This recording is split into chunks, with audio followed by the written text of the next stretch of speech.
नमस्कार मैत्रिणी. तर आपल्या सगळ्यांचा आवडता सण म्हणजे श्रीकृष्ण जन्माष्टमी यावर्षी 15 ऑगस्ट रोजी येणार आहे. तर मी माझ्याकडे जन्माष्टमी कशी साजरी करते त्याबद्दल थोडी माहिती देते.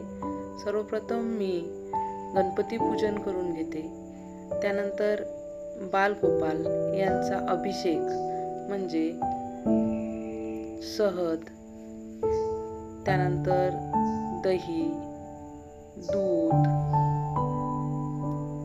साखर या सर्व पंचामृताने केल्यानंतर मी पाण्याने जलाभिषेक करून घेते. त्यानंतर बालगोपाल यांचा शृंगार करून घेते आणि कळस स्थापना सुद्धा करते. कळसाशिवाय कोणतीही पूजा ही मान्य होत नाही.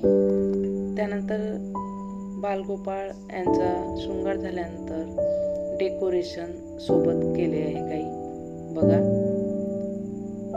आणि आमच्याकडे फुलोरा सुद्धा करतात नैवेद्य. फुलोरा म्हणजे 5 करंजा, 5 पात्या, 5 अनारसे, 5 लाडू, वेण्या, फण्या आणि पंचपक्वान्नाचा भोग असा सर्व कृष्णाला अर्पण करून 12 वाजता पाळणा म्हणून त्यानंतर नारळ फोडून जन्माष्टमी साजरी केली जाते.